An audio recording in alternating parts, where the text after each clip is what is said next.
உலகெங்கும் உள்ள ஜோதிட அன்பர்கள் அனைவருக்கும் மோசஸின் இனிய வணக்கம். ஸோ இன்றைக்கி இந்த மாதம் பார்த்திங்கன்னா பங்குனி மாத பலன்கள் தான் பார்க்க போகிறோம். ஏன்னா அந்த பங்குனி மாதம் அப்படின்னாவே பார்த்திங்கன்னா அந்த வசந்த காலத்தின் தொடக்கம். ஸோ அப்போ அந்த வசந்த காலம்னாவே பார்த்திங்கன்னா சுப நிகழ்வுகளை செய்யக்கூடிய ஒரு காலம் தான். ஏன்னா இந்த காலகட்டத்தில் பார்த்திங்கன்னா நிறைய மலர்கள் எல்லாமே மலர்ந்து கனி உருவாகக்கூடிய ஒரு காலம். அப்போ எப்படின்னா இந்த மாதம் வசந்த காலத்தின் தொடக்கம்னா நிறைய சுப நிகழ்வுகள் வந்து இந்த மாதம் அதிகமாக நடக்கும். குறிப்பாக பார்த்திங்கன்னா நிறைய இந்த வள்ளி, அதாவது என்னென்னாக்கா முருகன் திருக்கல்யாணம், மேலும் சிவன் பார்வதி கல்யாணம் எல்லாமே இந்த மாதத்தில் தான் நடந்ததாக சொல்லப்படுது. குறிப்பாக என்னென்னாக்கா இந்த மாதத்தில் வரக்கூடிய இந்த பங்குனி உத்திரம் பார்த்திங்கன்னா இந்த நாளில் வரக்கூடிய கடவுளுடைய திருமணத்தில் நிறைய பேர் திருமணம் ஆகாதவங்க போய் பங்கேற்று அந்த திருமண நிகழ்வுகள் முடிஞ்சதுக்கப்புறம், சாமிக்கு கல்யாணம் முடிஞ்சதுக்கப்புறம் பார்த்திங்கன்னா ஒரு வெத்தலை பாக்கு தாம்பூலம் தரிக்கணும். ஒரு வெத்தலை பாக்கு சுண்ணாம்பு போட்டு நீங்கள் சாப்பிட்டு வந்தீங்கன்னா திருமணம் தடைகள் எல்லாமே நீங்கக்கூடிய ஒரு மிகப்பெரிய ஒரு பரிகாரம் இந்த விஷயத்தை.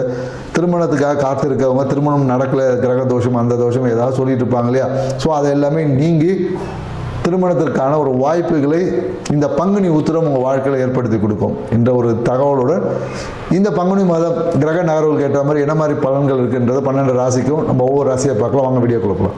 ரிஷபராசி அன்பர்களுக்கு இந்த பங்குனி மாதம் என்ன மாதிரியான அற்புத பலன்களை கொடுக்க போது தான் நம்ம பார்க்குறோம். ஏன்னா ராசி அதிபதியான சுக்கிர பகவான் பார்த்தீங்கன்னா 11ஆம் இடத்துல இருக்கார். ஸோ 11ஆம் இடம் என்பது என்னென்னாக்கா மிகப்பெரிய அதிர்ஷ்டத்தை கொடுக்கக்கூடிய ஒரு இடம் சொல்லலாம். எதிர்பார்த்த நன்மைகள், நீங்கள் எதிர்பார்த்த அனைத்து நன்மைகளும் கொடுக்கக்கூடிய ஒரு இடம் பார்த்தீங்கன்னா அந்த 11ஆம் இடம் சொல்லக்கூடிய இடம் தான்.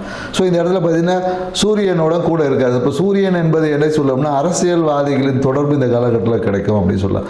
இதே ரிஷப ராசிக்காரர்கள் இருக்கக்கூடிய நிறைய அரசியல்வாதிகள் பார்த்தீங்கன்னா இந்த காலகட்டத்தில் நிறைய கூட்டணி சார்ந்த பேச்சுகள் எல்லாமே ஒரு முடிவு பெறும். ரொம்ப முக்கியத்துவம் கொடுக்கப்படும். இவங்களோட பேச்சுக்கு, இவங்களுடைய செயல்பாட்டுக்கெல்லாம் பார்த்திங்கன்னா அதிக முக்கியத்துவம் இந்த காலத்தில் கொடுக்கப்படுமானா கண்டிப்பாக கொடுக்கப்படும். இந்த மாதம் பார்த்திங்கன்னா மிகப்பெரிய ஒரு செல்வாக்குடன் திகழக்கூடிய ஒரு மாதமாக தான் இந்த பங்குனி மாதம் ரிஷபராசிக்காரர்களுக்கு இருக்குதுன்னு சொல்லலாம்.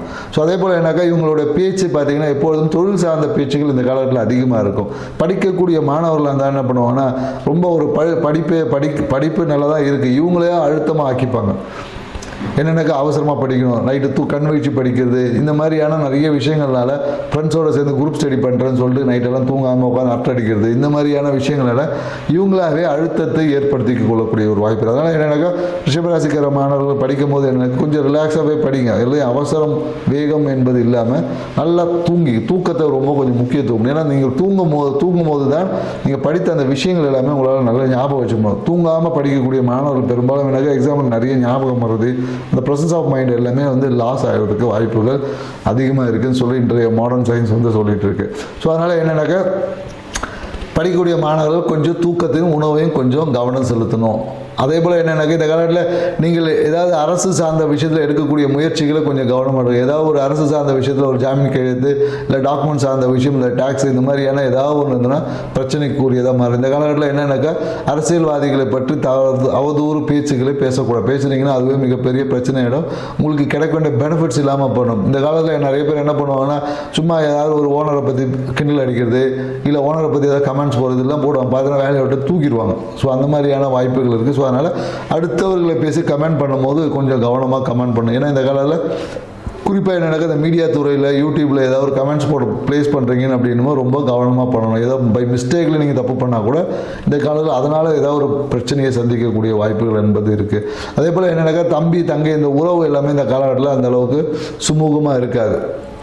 ஏதாவது தேவையில்லாத பஞ்சாயத்தில் இழுத்து விட்டு போயிடுவாங்க. ஸோ அதனால் இந்த காலகட்டத்தில் எங்கேயும் ஜாமீன் கையெழுத்து போடுவது, அந்த மாதிரி எங்கேயும் போய் நம்ம என்ன முந்திரி கொட்டை மாதிரி அப்படியே முன்னாடி போய் நிற்கிறது, இந்த மாதிரி விஷயங்களை கொஞ்சம் தவிர்த்து கொள்வது சிறப்பான பலனை தரும்னு சொல்லலாம். மேலும் என்னென்னாக்கா வீடு சார்ந்த விஷயம் பார்த்தீங்கன்னா நிறைய பேர் இந்த காலத்தில் வீட்டை வந்து இடித்து ரெனிவேட் பண்ணக்கூடிய ஒரு வாய்ப்பும் இந்த கால ரிஷபராசிக்காரர்களுக்கு நிறைய இருக்குது. குறிப்பாக என்னென்னாக்கா வீட்டில் பார்த்தீங்கன்னா இந்த பல்பு ஃபீஸ் போகிறது, இல்லைன்னா வச்சுக்கிங்களேன் என்னென்னாக்கா நிறைய இந்த அலங்கார பொருட்கள், கண்ணாடி பொருட்கள் ஏதாவது இருக்குல்ல, அது ஏதாவது உடைவது, இந்த மாதிரி மாதிரியான சில வாய்ப்புகளும் இருக்குது. ஏதாவது பார்த்தீங்கன்னா கைத்தட்டி பல்பு வெடிக்கிறது, இந்த மாதிரியான விஷயங்கள்லாம் கூட இருக்குது. குறிப்பாக என்னென்னாக்கா உங்கள் வாசல் பகுதியில் இது நடக்கலாம், இல்லை ஈசானியில் ஏதாவது ஒரு பாதிப்புகள் ஏற்படக்கூடிய வாய்ப்பு இருக்குது. இந்த காலகட்டத்தில் நீங்கள் வந்து ஏதாச்சும் ஒரு வீடை போய் பார்க்குறீங்க அப்படின்னா கண்டிப்பாக ஈசானி பாதிப்பு உள்ள வீடு தான் இந்த காலகட்டத்தில் நிறைய பேருக்கு அமைவதற்கான வாய்ப்புகள் வந்து அதிகமாக இருக்குது. அதே போல் என்னென்னாக்கா மனம் பார்த்திங்கன்னா எப்போதும் ஏதாவது ஒரு பிரச்சனை பற்றி யோசிச்சுட்டே இருக்கும். பிரச்சனை என்னென்னாக்கா தொழில் சார்ந்த பிரச்சனைகள், குறிப்பாக என்னென்னாக்கா மன அழுத்தத்திலே தான் இந்த காலகட்டத்தில் பயணிக்கக்கூடிய சூழல் இருக்குது.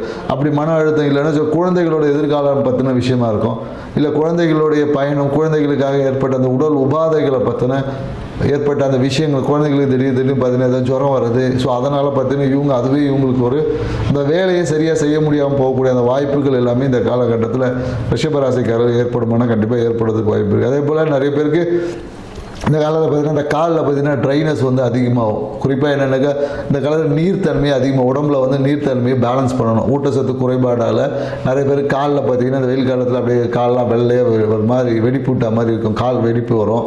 அப்படி இல்லைன்னா பார்த்தீங்கன்னா தோலில் பார்த்தீங்கன்னா ஒரு மாதிரி ட்ரைனஸ் வந்து அதிகமாகும். அதனால் என்னென்னாக்கா உங்களோட உடம்புல நீர்த்தன்மையை சீராக வச்சுக்கணும் அப்படின்றது தான் இந்த காலத்தில் நம்ம சொல்லக்கூடிய விஷயங்கள். மேலும் என்னென்ன வச்சுக்கலாம், ஒய்ஃபு பார்த்தீங்கன்னா இந்த காலத்தில் அம்மா வீட்டுக்கு போகிறேன்னு சொல்லுவாங்க. ஸோ அம்மாவை போய் பார்க்குற போகிறேன் அப்படின்ற மாதிரி எண்ணங்கள்லாம் அவங்க சொல்லுவாங்க. ஸோ வந்தாங்கன்னா விட்டுறணும். நீங்கள் அதை போயிட்டு இல்லை நான் அதை பண்ணுவேன் இதை பண்ணுவேன் அப்படின்னு சொன்னீங்கன்னா அதுவே உங்களுக்குள்ள கருத்து வேறுபாடுகள் ஏற்படுவதற்கான சாத்தியக்கூறுகள் இருக்குது. அதே போல் திருமணத்துக்காக வரன்னு தேடி வச்சுக்க இந்த காலகட்டத்தில் உங்கள் கூட ஒர்க் செஞ்ச நண்பரே வந்து திருமணத்துக்கான ஒரு வரனை அமைவதற்கு சாத்தியக்கூறுகள் நிறைய இருக்குது இந்த காலத்தில். அதே போல் பொருளாதாரம் சார்ந்த விஷயம் பார்த்தீங்கன்னா திடீர் பண வரவுகள் இருக்குது. பணம் எவ்வளோ வந்தாலும் இந்த காலகட்டத்தில் பத்தாது. ஏன்னா கடன் சுமை கொஞ்சம் அதிகமாக, ஏன்னா ஓவர் கால்குலேட்டிவ் என்பது ரிஷபராசிக்காரர்களுக்கு கைவந்த கால ஒரு விஷயத்தை வந்து 10 ரூபாய்க்கு செலவு பண்ண சொன்னால் இவங்க பார்த்தீங்கன்னா ஒரு 100 ரூபாய்க்கு ஒரு பட்ஜெட் போட்டு வைப்பாங்க. ஸோ அதனால் என்னென்னாக்கா அந்த பட்ஜெட்டில் வந்து எப்போதும் கொஞ்சம் பிரம்மாண்டமான ஒரு விஷயம் எதையுமே கொஞ்சம் இன்னும் கொஞ்சம் ஒரு என்ன சொல்வது ஒரு ஒரு ஒரு அலங்காரத்துடன் தன்னையே ஒரு அலங்காரப்படுத்திக்கணுன்றது தான் இவங்களுக்கு ஆர்வம். எதை செஞ்சாலும் கொஞ்சம் சிறப்பாக செய்யணும் அப்படின்னு சொல்லுவாங்க. அது மாதிரி சிறப்பான ஒரு பட்ஜெட்டை போட்டு எப்போதும் ஒரு கடன் சுமையில் போய் இவங்களா போய் வாலண்டியர் சிக்கிப்பாங்க. அதனால் என்னென்னாக்கா இவங்களுக்கு எவ்வளோ விஷயங்கள் எவ்வளோ பொருளாதார வரவுகள் வந்தாலும் அந்த கடன் சுமை வந்து எப்போதும் இருந்து கொண்டே இருக்கும். ஸோ அதனால் என்னென்னாக்கா இவங்களுடைய எதிர்பார்ப்புகளை கொஞ்சம் குறைச்சி வச்சுக்கிட்டாங்க, கடன் சுமையை குறைச்சிக்க முடியும். ஸோ என்னென்னாக்கா இவங்க ரொம்ப எதையும் வந்து இப்போ எந்த ஒரு பொருள் வாங்கினாலும் ரொம்ப டாப்பாக பண்ணணும், இந்த ஃபஸ்ட் கிளாஸு அந்த மாதிரியான விஷயங்கள் தான். ரொம்ப அந்த சுகபோக விஷயங்களுக்கு அதிக முக்கியத்துவம் கொடுக்கறதுனாலே நிறைய பேருக்கு கடன் சுமை அதிகமாக. வசதி வாய்ப்புக்கு ஏற்ற மாதிரி உங்களை சுகபோகத்தை வச்சுக்கணும்னு சொல்லுவோம். சுகபோகத்தை அனுபவக்கூடாதுன்னு யாரையுமே சொல்லலை. உங்கள் வசதிக்கு ஏற்ற மாதிரி அந்த அலங்காரத்தன்மையை வச்சுக்கிட்டிங்கன்னா கடன் சுமையிலேருந்து குறைத்து கொள்ள முடியும். ஏன்னா இந்த காலத்தில் திடீர்னு நிறைய பேருக்கு பார்த்தீங்கன்னா வாயில் வீக்கம், வாயில் வந்து பல்லில் பார்த்தீங்கன்னா நீர் கட்டி வர்றது சொல்லுவாங்களே, ஈர் வீங்கி போய் அந்த மாதிரியான வருவதற்கான சாத்தியக்கூறுகள் இந்த காலகட்டத்தில் நிறைய இருக்குது ரிஷபராசிக்காரங்களுக்கு. ஸோ மேலும் பார்த்தீங்கன்னா இந்த குரு பேச்சு குரு வக்ரம் நிவர்த்தி ஆகிறார் வேறு. ஸோ குரு வக்ர நிவர்த்திக்கு அப்புறம் பார்த்தீங்கன்னா நிவர்த்தி ஆனதுனால உங்கள் வாழ்க்கையில் பொருளாதாரம் சார்ந்த விஷயம் கொஞ்சம் ஏற்றத்தில் இருக்கும். இவ்வளோ நாள் வந்த வருமானம் நிறைய விரயமாகிட்டு இருக்கும். இப்போ நிறைய விஷயங்கள் என்னக்கா நீங்கள் எடுக்கக்கூடிய இனிஷியேட்டிவ்ஸ்க்கு நிறைய வேலை செய்யும் அப்படின்னு சொல்லுவாங்க. அதே போல் திடீர் தனவரவுகள் இருக்குது. அந்த தனவரவு வந்து எதிர்பார்க்கவே முடியாது. வந்த வேகத்தில் அப்படியே பணம் வந்த வேகத்தில் கையை விட்டு போயிடும். ஸோ அதனால் என்னென்னாக்கா லாபம் வரும், வந்த உடனே போடும். அதனால் என்னென்னாக்கா இந்த காலத்தில் ஷேர் மார்க்கெட்டில் யாராவது ரிஷபராசிக்காரை இன்வெஸ்ட் பண்ணுறீங்க அப்படின்னும் போது லாபத்தை அப்படியே மொத்தமாக போடாமல் ஒரு அளவுக்கு எடுத்து நீங்கள் உங்கள் தேவைக்கு யூஸ் பண்ணிக்கிட்டு ஒரு 25% மட்டும் இன்வெஸ்ட் பண்ணுங்கள் அப்படின்றத சொல்லுங்கள். ஏன்னா லாபத்தை நம்ம அனுபவிக்காமே போயிட்டோன்னு வச்சுக்கோங்க, கடைசியில் லாபத்தை நம்ம அனுபவிக்க முடியாமல் போயிடும். ஏன்னா எந்த ஒரு விஷயத்தையும் நாம் அனுபவிக்க தான் அது பெருகும். அது கஷ்டமாக இருந்தாலும் சரி, மகிழ்ச்சியாக இருந்தாலும் சரி. ஸோ அதனால் என்னென்னாக்கா பெரும்பாலும் என்னென்னாக்கா அப்படியே வயிற்ற கட்டி வாயை கட்டி நான் சேர்த்து வச்சேன்னு சொல்லுவோம். கடைசியில் பார்த்தீங்கன்னா அவங்க சாப்பிடும் போது அந்த பொருளே இருக்காது, இல்லை இவங்களால சாப்பிட முடியாமல் போயிடும். இதுதான் வந்து இன்றைக்கி இருக்கக்கூடிய இந்த சைக்காலஜியில் சொல்லக்கூடிய விஷயம். இன்றைக்கி இருக்க மாடர்ன் சைக்காலஜி சொல்லக்கூடிய விஷயமே அதுதான் சொல்லுது. ஸோ அதனால் என்னென்னாக்கா நமக்கு வந்த வருமானத்தையும் வந்த லாபத்தையும் கொஞ்சம் அனுபவித்து விட்டு அதுக்கப்புறமா மீதியை இன்வெஸ்ட் பண்ணணும். ஸோ தனக்கு மிஞ்சி தான் தானம் தர்மம் அப்படின்ற மாதிரி தனக்குடைய தேவைகளுக்கு அப்புறம் தான் சேமிப்பு. மொத்தத்தையும் சேமிச்சுட்டு நீங்கள் என்ன பண்ண போகிறீங்க சொல்லுங்கள். ஸோ அதனால் சேமிப்பு நல்லது தான். அது உங்களுக்கு தேவைக்கு அதிகமாகும் போது சேமிக்க பழகிக்கணும். இல்லை சிறு சேமிப்பு என்பது உங்களுக்கு நல்லா செட் ஆகும். ஸோ அதனால் என்னென்னாக்கா இந்த பங்குனி மாதம் ரிஷபராசிக்காரர்களுக்கு நிறைய மன மகிழ்ச்சியை கொடுத்தாலும் சில விதத்தில் கவனமாக இருக்கணும் அப்படின்னு. ஏன்னா இந்த காலத்தில் என்னென்னாக்கா வீடு சார்ந்த விஷயத்தில் ஏதாவது ஒரு என்ன சொல்ல ஒரு பெனால்ட்டி அப்படி என்பது கண்டிப்பாக ரிஷபராசிக்காரன் வாகனத்தில் போகும்போது கண்டிப்பாக ஹெல்மெட் போட்டு போகணும். ஹெல்மெட் போடாமல் போனீங்கன்னு வச்சுங்க, அதுவே உங்களுக்கு நிறைய ஹெல்மெட் கேஸில் பார்த்தீங்கன்னா ரிஷபராசிக்காரர்கள் தான் பெனால்ட்டி கட்டக்கூடியவங்களாக இருப்பாங்க. ஸோ அதனால் நண்பர்களுடன் வெளியில் பயணிக்கும் போது இல்லை வேலை விஷயமாக பயணிக்கும் போது இந்த காலகட்டம் கொஞ்சம் ஹெல்மெட் போட்டுட்டு போகிறது, இல்லை வேலையில் கொஞ்சம் கவனமாக இருக்கிறது. ஏன்னா சில என்ன சொல்ல கேர்லெஸ்னால் வரக்கூடிய பிரச்சனைகள் தான் அதிகமாக இருக்குது. ஸோ அதனால் எனக்கு விழிப்பாக இருந்தீங்கன்னா இந்த பங்குனி மாதம் உங்கள் வாழ்க்கையில் மேலும் மகிழ்ச்சிகளை அதிகரிக்கக்கூடிய ஒரு பங்குனி மாதமாக இருக்கும். நன்றி, வணக்கம்.